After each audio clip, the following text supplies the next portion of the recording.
જય શ્રી કૃષ્ણ. તમારું બાળક કયા ધોરણમાં અભ્યાસ કરે છે? બાલવાટિકા એમાં અમારું બાળક અભ્યાસ કરે છે. તેનું રિઝલ્ટ કેવું આવ્યું છે? ખૂબ જ સરસ આવ્યું છે. કેટલા ટકા આવેલા છે? વિશે 94 પોઈન્ટ. વર્ષ દરમિયાન બાળકો અને વાલી દ્વારા કેવી મહેનત કરાવવામાં આવે છે? ખૂબ સરસ મહેનત કરી છે અને A+ થી મારું બાળક સરસ રીતે સારી રીતે ટકાવારી લઈને આવ્યું છે. શાળા દરમિયાન જે શનિવારની આપણે પરીક્ષા લઈએ છીએ એના માટે તમે શું કહેવા માંગો છો? એ પણ ખૂબ જ સારી પ્રવૃત્તિ છે. બહુ સરસ કાર્ય છે.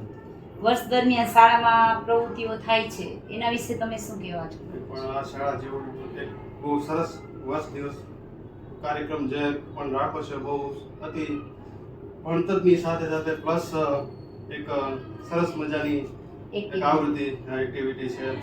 બીજા વાલીને તમે શું સંદેશો આપવા માંગશો?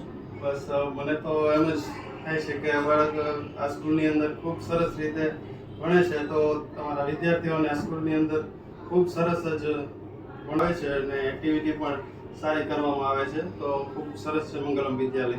આપણી શાળામાં જે સંસ્કારની સાથે જતન કરવામાં આવે છે તે બાબતે શું કહેવા માંગો છો? એ પણ એક બહુ સરસ પ્રવૃત્તિ છે અને સારું એવું કાર્ય કરી રહી છે મંગલમ વિદ્યાલય. Thank you.